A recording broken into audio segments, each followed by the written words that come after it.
내가 전심으로 여호와께 감사하며 주의 모든 기이한 일들을 전하리이다.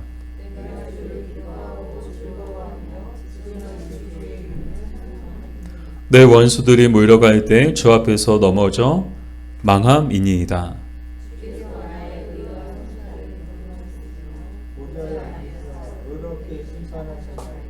이방 나라들을 책망하시고 악인을 멸하시며 그들의 이름을 영원히 지우셨나이다.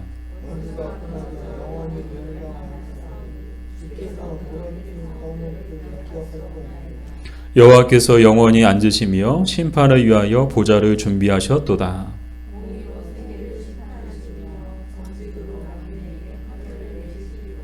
여호와는 압제를 당하는 자의 요새이시요 환난 때의 요새이시로다.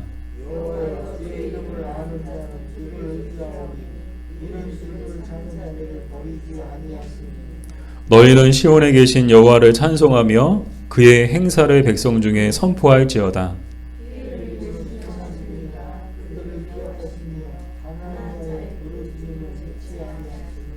여호와여 내게 은혜를 베푸소서. 나를 사망의 문에서 일으키시는 주여, 나를 미워하는 자에게서 받는 나의 고통을 보소서.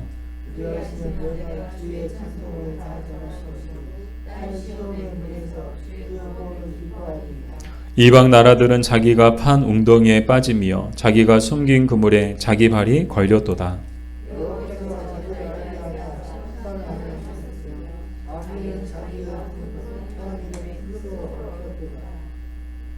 악인들이 소홀로 돌아가며 하나님을 잊어버린 모든 이방 나라들이 그리하리로다.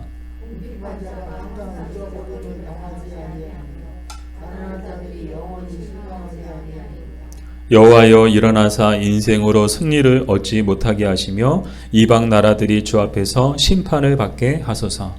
여호와여 그들을 두렵게 하시며 이방 나라들이 자기는 인생일 뿐인 줄 알게 하소서. 셀라. 아멘. 기도하겠습니다. 하나님 감사합니다. 저희들 사랑해 주셔서 오늘도 예배의 자리 또 은혜의 보좌 앞으로 저희들 불러주셔서 감사합니다. 오늘도 살아계신 하나님의 말씀 앞으로 또 역사하시는 하나님의 그 말씀 앞으로 겸손하게 나아가오니 오늘도 말씀과 성령을 통하여 우리 모두에게 하나님의 음성을 듣게 하여 주시옵소서. 예수님의 이름으로 기도드립니다. 아멘. 우리 지난 시간에 시편 8편을 우리가 봤는데요. 이 시편 8편이 다윗이 찬송으로 충만하여 지은 찬송시였다면 오늘 시편 9편은 어떤 시인가 하면 다윗이 감사로 충만하여 지은 감사시예요. 다윗은 도대체 무엇에 대해서 감사했는가? 먼저는 지난날의 삶 가운데 하나님의 베푸신 은혜에 대해서 감사했어요. 사실 우리도 우리의 삶을 되돌아보면 다 하나님의 은혜죠. 여러분 정말 하나님의 은혜 아니었나요? 우리의 삶을 되돌아보면 와, 다 하나님의 은혜였구나. 우리의 삶을 되돌아보면 정말 감사로 넘쳐나게 되어 있어요. 그래서 우리 삶에 감사가 메말랐어요? 여러분 우리의 삶을 한번 되돌아보세요. 내가 지금까지 어떻게 살아왔는가? 내가 어떻게 지금 살고 있는가? 이 과거의 지난날의 우리의 삶을 되돌아보면 와, 다 감사하구나. 이 감사가 다시금 넘쳐나는 거야. 우리가 잊고 있었던 감사의 제목들이 막 여기저기서 막 쏟아져 나오는 거야. 아, 이것도 감사, 저것도 감사. 그러나 다윗의 감사는 여기서 끝나지 않았는데요. 이 무엇에 대해서 또 감사했는가 하면 장차 베푸신 하나님의 은혜에 대해서도 감사했다는 거야. 저는 다윗의 위대함이 바로 여기에 있다고 생각했거든요. 다윗의 위대함이 어디에 있는가? 사실 지난날에 베푸신 하나님의 은혜에 대해서 감사하는 것은 쉬울까요? 어려울까요? 아니 쉬워요. 저는요. 그냥 생각해보면 와, 다 감사하구나. 지난날에 베푸신 하나님의 은혜에 대해서 감사하는 것은 쉽지만 장차 베푸신 하나님의 은혜에 대하여까지 감사하는 것은 결코 쉽지 않거든요. 왜 그런가 하면 눈에 보이지 않거든요. 눈에 보여야 감사하죠. 그렇지 않나요? 눈에 보이지 않는 것에 대해서 일어나지 않은 일들에 대해서 감사한다는 것은 쉽지 않아요. 그럼에도 불구하고 다윗이 위대했던 이유는요. 다윗에게는요. 영적인 눈이 있었어요. 이 영적인 안목이 있었던 거야. 정말 영적인 세계를 볼 수 있는 안목이 다윗에게 있어가지고 이 다윗은 과거에 베푸신 하나님의 은혜를 통해서 아, 하나님이 정말 나의 삶 가운데 이런 놀랍고 어마어마하고 엄청난 은혜를 베풀어 주셨구나. 그러니까 그 은혜에 기대어서 또 앞으로도 하나님께서 계속해서 나에게 은혜 베푸실 것을 영적인 눈으로 바라봤다는 거야. 그래서 그 영적인 것을 바라보면서 이 하나님의 은혜에 대해서 미리 감사했던 거야.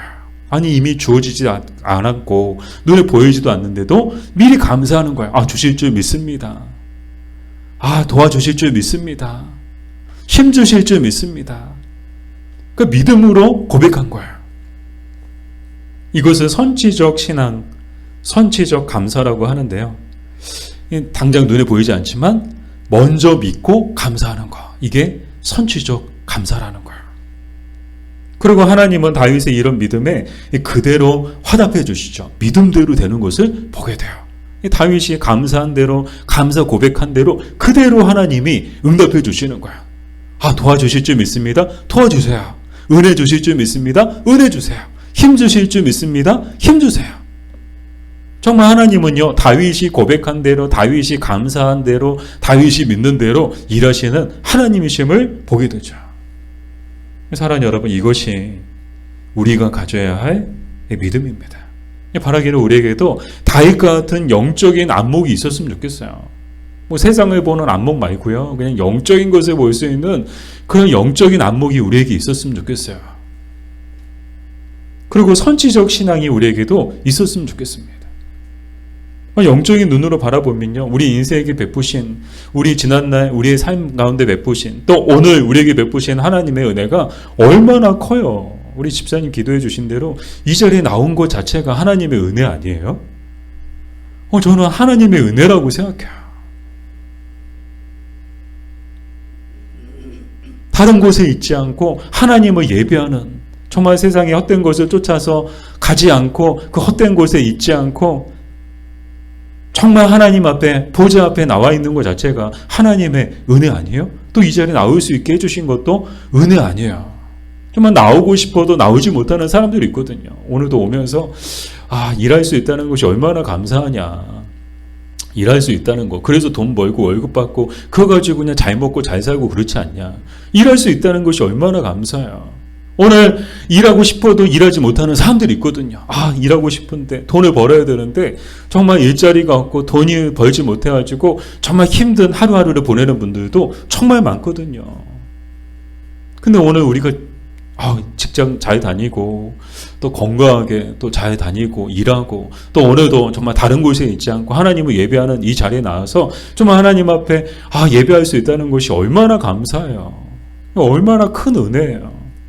이 영적인 눈으로 바라보면요, 세상은 온통 하나님의 은혜로 가득한 것, 우리 삶도 온통 하나님의 은혜로 가득한 것을 우리는 보게 될 것이에요. 근데 우리 영적인 안목이 없으면 우리는요, 온통 세상의 눈, 인간의 눈으로 바라보면요, 온통 불평과 불만과 원망으로 가득하죠. 그냥 감사가 없어요, 감사가. 집에 들어가도 감사가 없어요. 이게 뭐냐? 집이 왜 이러냐? 직장에 가도 감사가 없어요. 늘 상사 바라보면 이렇게 감사가 나와요? 욕이 안 나오면 다행이죠. 우리의 삶을 보세요. 세상적인 인간적인 눈으로 바라보면요, 온통 세상은요, 감사가 있을 수가 없어요. 온통 불만과 온통 불평과 온통 원망으로 가득하죠. 그러나 참 신기해요. 영적인 눈으로 바라보면요, 모든 게 다 은혜인 거예요. 교회 와도 그렇죠. 교회도, 이 교회를 인간적인 눈으로 바라보는 분들은요, 교회 와도 불평이에요. 교회가 어쩌고, 담임 목사가 어쩌고 저쩌고, 좋을 때 목사님 그러다가, 마음에 안 들면 목사가 막. 그리고 영적인 눈으로 바라보면요, 교회는요, 정말 하나님이 이 땅 가운데 예배해 놓으신 정말 작은 천국과도 같죠. 그러니까 가면요, 다 감사한 거예요. 이렇게 교회가 있는 것도 감사하고, 이렇게 교회에서 이렇게 좋은 분들 만날 수 있다는 것도 감사하고, 예배할 수 있다는 것도 감사하고, 정말 작은 빵, 떡 하나 나눠 먹어도 얼마나 감사해요. 밥이 이게 뭐냐, 간식이 이게 뭐냐, 없어요. 그런 게 없어요. 정말 영적인 눈으로 바라보면요, 정말 작은 것 하나에도 우리는요, 다 감사한 거예요. 그냥 감사합니다. 뭘 줘도 감사하대요.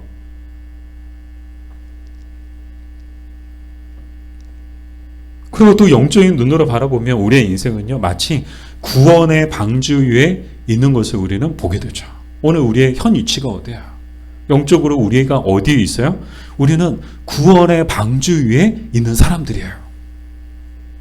한때 죄와 사망의 깊은 바다에 빠져 우리는 다 죽을 수밖에 없었습니다. 그러나 하나님께서 우리에게 정말 우리를 사랑해 주셔서, 사랑받을 구석이 하나도 없는데 그럼에도 불구하고 우리를 사랑해 주셔서 우리에게 십자가의 은혜를 베풀어 주셔서 그 죄와 사망의 깊은 바다에서 우리를 건져가지고 구원의 방주 위에 올려놓으신 거예요. 한마디로 우리를 살려주신 거예요. 정말 이게 엄청난 은혜 아니에요? 우리가 받은 은혜 중에 정말 역대급 은혜예요. 역대급 은혜. 전무후무한 은혜를 우리는 받았어요. 죽을 수밖에 없는데, 죄와 사망이 깊은 바다에 빠져가지고 죽을 수밖에 없는데, 그런 우리를 십자가의 은혜로 건져서 구원의 방주에 올려놓으신 거야. 이거 얼마나 엄청난 은혜예요. 근데 뿐만 아니라 정말 장차 하나님이 예비하신 나라에 들어갈 때까지 우리를 구원의 방주 위에 그대로 두시는 거야. 그래서 끝까지 우리를 예비하신 하나님의 나라에 들어가도록 인도해 주시는 거죠. 그래서 세상에 어떤 폭풍과 태풍이 온다 해도 우리는 끄떡 없는 거예요. 왜요? 구원의 방주 위에 우리가 있기 때문이죠. 여러분, 크루즈 타보신 분 혹시 계세요? 크루즈. 저도 아직 못 타봤어요. 근데 크루즈 이제 딱 여러분 보신 적 다 있으실 거예요. 엄청 커요. 어마어마해요. 그 배의 크기가 어마어마하게 크죠. 또 크고 또 튼튼해서 웬만한 태풍이 와도 끄떡이 없죠. 뿐만 아니라 뭐 그 안에는요, 정말 없는 게 없을 정도로 그냥 웬만한 작은 신도시급 편의시설들이 그 안에 다 있다는 거야. 뭐 수영장이 있죠, 헬스장이 있죠, 골프장이 있죠, 뭐 운동할 수 있는 공간이 있죠. 또 뿐만 아니라 뭐 병원도 있죠. 뭐 치과, 내과, 뭐 이비인후과, 뭐 병원이 있어가지고 웬만한 병들은 다 그 안에서 다 치료를 받을 수 있죠. 그래서 그 안에 있으면요, 몇 달, 뭐 혹은 몇 년 생활도 가능할 정도로 불편함이 없다는 거예요. 사랑하는 여러분, 우리가 타고 있는 구원의 방주도 그보다 더하면 더했지 결코 덜하지 않습니다. 이 하나님께서 선장이세요. 그러니까요, 배가 산으로 갈 일도 없어요. 선장 잘못 만나면 배가 산으로 갈 텐데 하나님이 구원의 방주의 선장이세요. 이거 얼마나 든든해요. 그 안에서 정말 우리는요, 정말 이 험한 세상을, 험한 폭풍과 태풍이 막 몰려와도 우리는 그 안에서, 그 구원의 방주 안에서 하나님이 선장되어 주시니까 안전한 거야. 평안한 거야. 걱정이 없는 거야. 막 태풍이 온대, 폭풍이 온대, 우리는 걱정이 없어요. 왜요? 구원의 방주 위에 우리가 있기 때문이죠. 선장 되신 하나님께서 우리의 인생을 책임져 주시고 돌봐 주실 것입니다. 그러므로 우리도 다윗처럼 어떤 신앙을 가져야 되느냐? 선지적 신앙을 가지고 바라기는 항상 감사하며 살아야 하는 줄 믿습니다. 우리 옆에 분하고 인사할까요? 감사하며 삽시다. 감사하며 삽시다. 네. 예, 또 특별히 다윗은 또 어떤 것에 감사했는가 하면 우리 1절을 우리 같이 한번 읽어볼게요. 1절. 어떻게 감사했는가? 내가 전심으로 여호와께 감사하며 주의 모든 기이한 일들을 전하리이다. 아멘. 자, 다윗이 감사하는데 다윗은 어떻게 감사했다고요? 전심으로 감사했다는 거야. 이 전심이란 뭔가 NIV 성경에 보니까 with all my heart. 이 말씀의 뜻이 뭔가 하면 마음을 다해 감사했다는 거예요. 온 마음을 다해 하나님께 감사했다는 거예요. 그러니까 다윗에게 감사는요, 그저 립서비스처럼 그냥 말뿐인 감사가 아니었다는 거야. 오늘도 우리 주변에 보면 얼마나 립서비스가 강한 사람들이 많아요. 그냥 말뿐이에요. 그냥 말만 그냥 감사해요, 감사해요. 그냥 말뿐이에요. 영혼이 없어요. 진정성이 없어요. 그런데 다윗의 감사는 그렇지 않았다는 거예요. 마음 깊은 곳에서 우러나오는 감사였으며 정말 그 마음을 가지고 온 마음을 드리는 감사였다는 거예요. 다윗은 감사만 이렇게 했을까요? 아니요. 다윗은 찬양할 때에도 전심으로 찬양했어요. 아주 유명한 사건 있잖아요. 하나님의 언약궤가 브르셀에게 빼앗겼을 때 다시 그것을 찾아올 때, 예루살렘에 들어올 때 다윗이 얼마나 기뻐했는지 여러분 아시잖아요. 뭐 왕의 채통이고 뭐고 다 던져버리고 그냥 어린 아이처럼 기뻐 춤추며 찬양하면서 그렇게 하나님의 계획을 맞았다는 거예요. 저는 여기서 정말 다윗은 하나님께 대한 그의 마음과 그의 믿음이 진심이었구나라는 것을 느꼈어요. 그래서 진심은 전심이다. 진심이면 전심이게 되어 있거든요. 사람들을 보면 저마다 이 진심인 것들이 있는데요. 어떤 분들은 먹는 것에 진심인 분들이 있더라고요. 그래서 먹는 것도 아무렇게나 그냥 먹지 않아요. 집에서 밥 먹을 때도요, 그냥 대충 그냥 냉장고에 있는 거 꺼내가지고 대충 먹지 않더라고요. 정말 먹는 것에 진심인 분들은요, 뭐 재료 손질부터 시작해서 막 그 조리하고 또 그 접시 사용하는 것까지 대꼬까지 해가지고 얼마나 그냥 정성을 다해서 한 끼를 먹는지 몰라요. 그만큼 먹는 것에 진심이고요.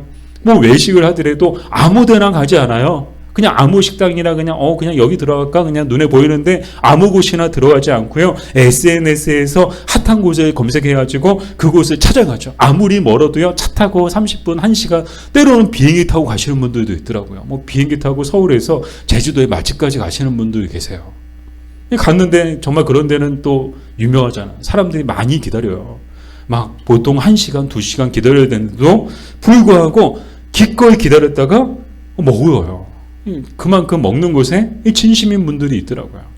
또 어떤 분들은 패션의 진심이고 또 어떤 분들은 운동의 진심이고 저마다 진심인 것들이 있는데요. 이 무엇을 보고 우리는 저 사람이 정말 저것에 진심이구나를 알 수 있는가 하면 정말 그 사람이 마음을 다하고 있는가 그것을 보면 우리는 알 수 있어요. 정말 뭐 하는 데 있어서 그것에 마음을 다하고 있는가, 마음을 다하고 있지 않은가를 보면 그 사람의 마음이 정말 그것에 진심인가, 진심이지 않은가를 우리는 알 수 있다는 거예요.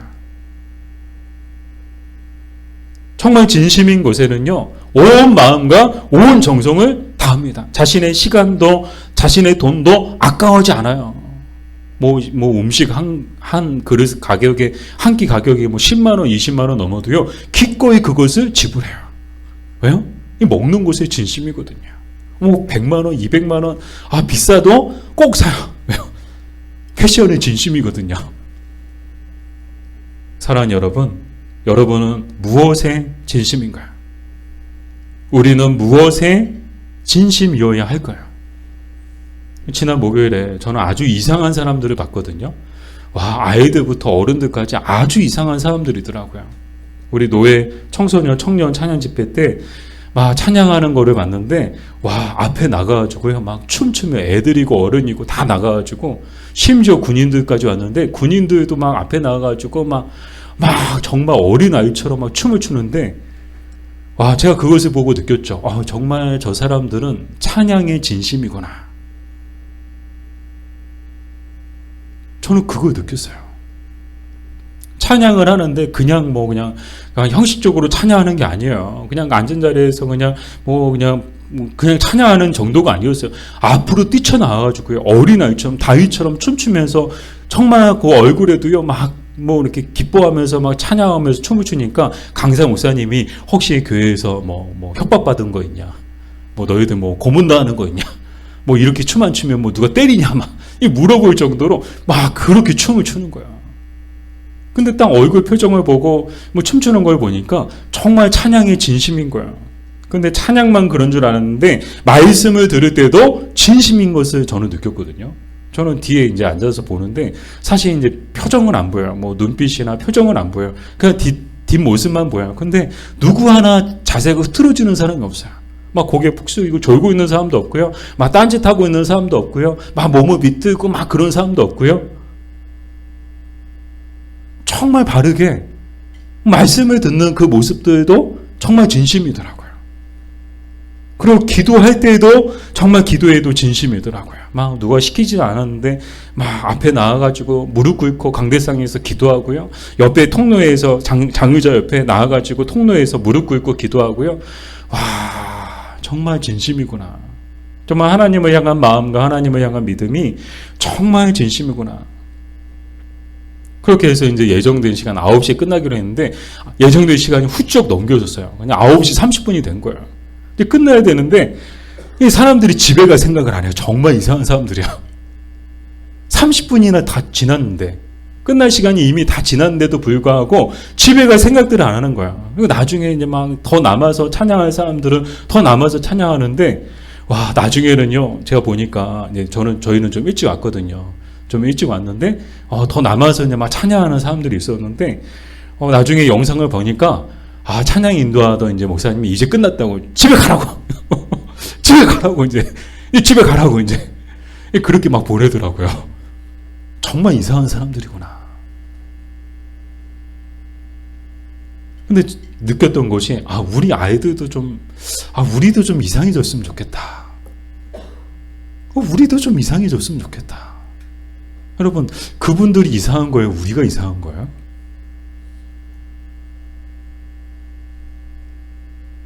사랑하는 여러분, 바라기는 다윗처럼 주를 향한 우리의 마음과 믿음도 진심이었으면 좋겠습니다.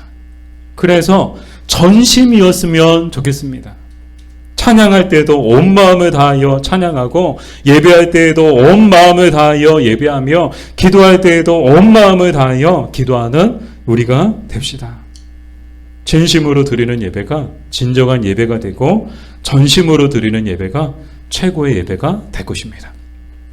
계속해서 다윗은 이렇게 고백하죠. 우리 10절 같이 읽어볼게요. 여호와여, 주의 이름을 아는 자는 주를 의지하오리니 이는 주를 찾는 자들을 버리지 아니하심이니이다. 아멘. 하나님은 어떤 분이신가? 다윗이 고백하죠.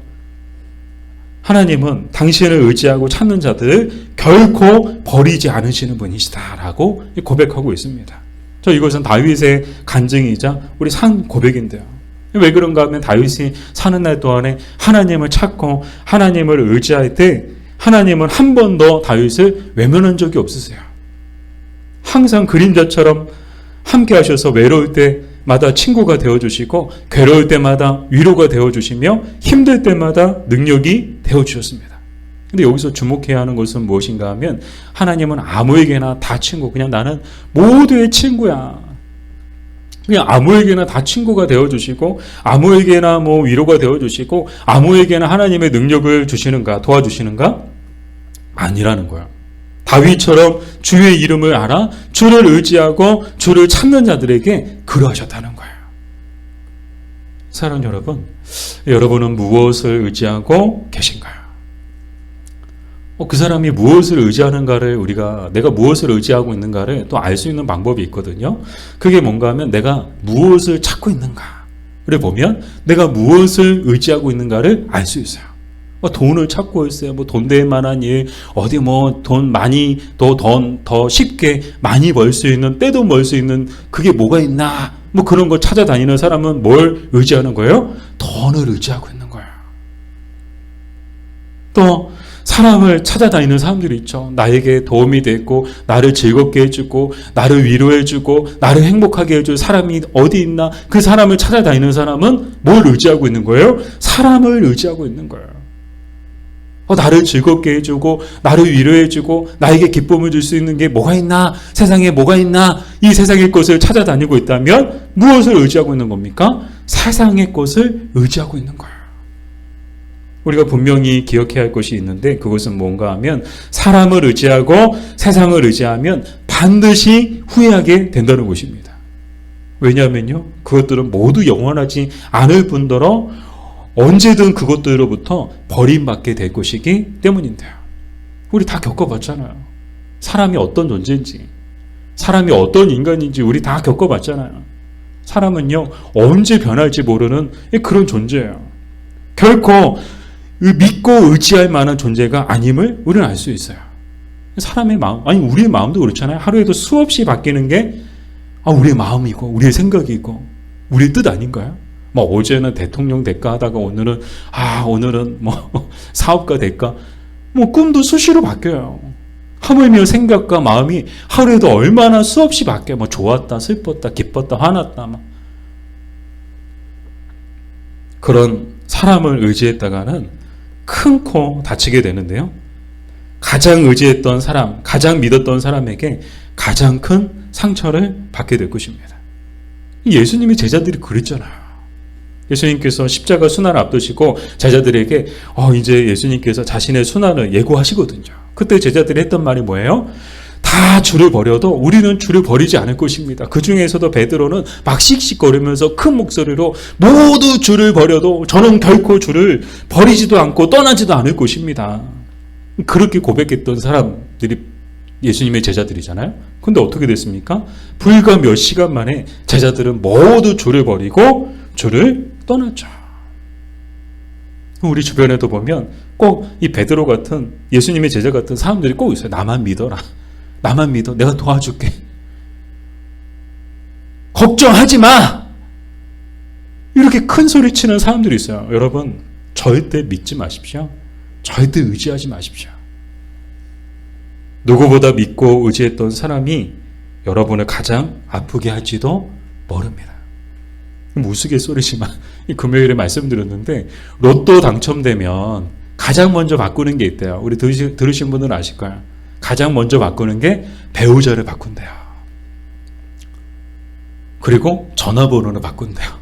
사람이 얼마나 간사해요. 그렇게 평생을 함께 살아준 사람을요, 로또 당첨됐다고 과감하게 바꿔버린다는 거야. 사람은 그렇다는 거예요. 세상이라고 다를까요? 이런 사람들로 가득한 세상은 더하면 더했지 결코 덜하지 않습니다. 이런 세상에서 인간은 단지 소모품일 뿐인 거예요. 세상이 우리를 대하는, 세상이 인간을 대하는 태도를 보세요. 소모품처럼 대하잖아요.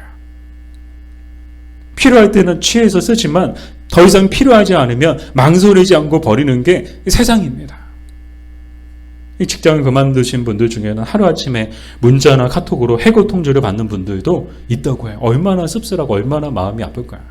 와, 열심히 정말 이 직장을 위해서 내 온 열정과 젊음을 다 바쳐서 열심히 일했는데 하루아침에 문자로 해고 통지 받는 거예요. 이거 얼마나 씁쓸하고 얼마나 화가 날까요? 근데 참 안타까운 건 교회도 예외는 아니라는 거예요. 제가 부교육자로 사역하면서 가장 많이 들었던 생각이 교육자는 참 소모품 같다. 이 부교육자, 특히 부교육자 때 그걸 많이 느꼈어요. 뭐 필요하면 막 이렇게 사용하다가 필요하지 않으면 그냥 하루아침에 뭐 버린다는 표현이죠. 그렇지만 노골적으로 말씀드려서 그냥 이제 더 이상 필요하지 않으니까 나가라고. 그런 게 교회더라고요. 교육자를 소모품처럼 대하는 그런 모습을 보면서 참 씁쓸했어요. 사역을 계속 해야 되나 말아야 되나. 담임 목사님이 부교육자들을 소모품처럼 대하니까 성도들도 교육자들을 소모품처럼 여기고, 그 부교육자들을 소모품처럼 여기는 그 성도들이 담임 목사라고 소모품처럼 여기지 않겠어요? 담임 목사도 마음에 들 때는 목사님, 필요할 때는 목사님 그러다가 필요하지 않고 마음에 들지 않으면 그 목사. 그렇게 해서 내쳐버리는 것이 교회의 모습이지 않나요? 그런 사람들을 보고 제가 사역하고 그런 사람들을 보고 목회했다면 저는 아마 벌써 그만뒀을 거예요. 벌써 다른 일을 찾았을 것 같아요. 목회? 사람이 싫어서 목회하기 싫어. 근데 오직 주님만 바라봤기에 제가 지금까지 사역하고 지금까지 목회를 할 수 있었던 것인데요. 그러므로 돈이나 사람이나 세상이나 이 땅에 존재하는 모든 것은 의지할 것이 못 됩니다. 우리가 의지하고 찾아야 할 분은 오직 하나님 한 분이십니다. 하나님만이 우리의 유일한 피난처가 되시고 우리의 도움이 되시고 또 결코 우리를 떠나지도 않고 버리지도 않으시는 줄 믿습니다. 우리 신명기 31장 6절 말씀을 우리 같이 한번 읽어볼게요. 너희는 강하고 담대하라. 두려워하지 말라. 그들 앞에서 떨지 말라. 이는 내 하나님 여호와 그가 너와 함께 가시며 결코 너를 떠나지 아니하시며 버리지 아니하실 것임이라. 아멘. 마지막으로 다윗은 대적과 원수들에 대한 하나님의 공의로운 심판을 강구하고 있는데요. 그들로 하여금 자기가 판 웅덩이에 그들이 빠지게 하시고 자기가 숨긴 그물에 그들의 발이 걸리게 하시기를 구하고 있는데, 여기서 주목해야 되는 게 다윗이 마지막으로 했던 말이에요. 자, 다윗이 마지막으로 어떤 말을 했는가? 20절, 우리 20절을 같이 한번 읽어볼게요. 여호와여 그들을 두렵게 하시며 이방 나라들이 자기는 인생일 뿐인 줄 알게 하소서. 아멘. 인생일 뿐인 줄 알게 되라는 거야. 그래서 인생이 나오는데 이 인생이란 히브리어로 에노시예요. 이 에노시는 문자적으로 무슨 뜻을 갖고 있는가 하면 깨어지기 쉬운 연약한 존재라는 뜻을 갖고 있어요. 즉 인생이란 뭐냐? 깨어지기 쉬운 존재라는 거예요. 마치 유리병 같은 존재라는 거예요. 여러분 유리병을 아시잖아요. 겉은 화려하고 예뻐요. 그러나 얼마나 약한지 모릅니다. 온도에도 정말 민감하죠. 뭐 차가운데 갑자기 뜨거운 거 부으면은요 유리병 깨져버려요. 반대로 뜨거운데 차가운 물 붓잖아요. 그냥 깨져버리는 거야. 겉으로는 튼튼해 보이고 겉으로는 아름다워 보여도요. 웬걸요. 온도에 그만큼 예민한 게 그만큼 약한 게 유리병이고요. 또 충격에도 얼마나 약해요. 제가 예전에 사역했던 교회에 커피포트가 있었거든요. 커피 내려서 먹는 거. 그래서 이제 세척한 유리로 되어 있었어요. 그래서 이제 내려 먹고 이제 화장실 가서 씻고 나오면서 물기 털어낸다고 털다가 그만 이제 벽에다가 살짝 부딪혔어요. 웬거예요. 살짝 부딪혔는데 와장창 깨져버리잖아요. 겉으로는 튼튼해 보여도 겉으로는 아름답고 화려해 보여도 정말 충격에 이렇게 약한 것이 유리병이죠. 여차하면 깨지고 마는 것이 유리병인 것처럼 우리의 인생도 그렇다는 거예요. 영적으로 보면 우리의 인생은 어때요? 마치 유리병에 담겨있는 것과 같다는 거예요. 언제 깨질지 몰라요. 언제 깨질지 모를 만큼 그렇게 연약한 존재가 바로 인간이고 바로 인생이다라는 거예요. 다윗이 이런 고백을 할 수 있었던 것은 누구보다 자신이 그것을 잘 알고 있었기 때문이었습니다. 전능하신 하나님 앞에서 자신은 유리병에 담긴 인생의 불가함을 잘 알고 있었기 때문이죠. 언제든 사울의 칼과 대적의 칼에 깨질 수 있는 연약한 인생임을 누구보다도 다윗이 잘 알고 있었어요. 그럼에도 불구하고 그가 그 유리병 같은 인생이 깨지지 않고 인생의 여정을 다 마칠 수 있었던 것은 다 하나님의 은혜 덕분이었다는 것을 또한 다윗은 알았어요. 나는 정말 유리병처럼 내 인생을 정말 연약하고 언제 깨질지 모르는 연약한 인생인데 그럼에도 불구하고 내 인생의 여정을 이렇게 다 마칠 수 있었던 것, 끝까지 완주할 수 있었던 것은 다 하나님의 은혜였구나. 정말 하나님이 이 유리병에 담긴 인생을 구원의 방주 위에 정말 두셔서 세상에 어떤 풍파와 또 태풍이 몰아온다 할지라도 어떤 시험이 몰려온다 할지라도 다 보호해 주시고 다 지켜주셨기 때문에 내가 이 인생의 여정을 이렇게 완주할 수 있었구나. 그래서 다윗은 항상 하나님 앞에서 겸손했으며 전심으로 감사했던 것입니다. 사랑하는 여러분, 우리도 하나님 앞에서 우리는 에노시, 한낱 사람의 지나지 않음을 알아야 합니다. 우리도 언젠가는 죽을 수밖에 없는 유리병 같은 존재임을 알아야 합니다. 이것을 아는 사람들만이 하나님께 대한 마음과 믿음이 진심일 수밖에 없습니다. 기도하겠습니다.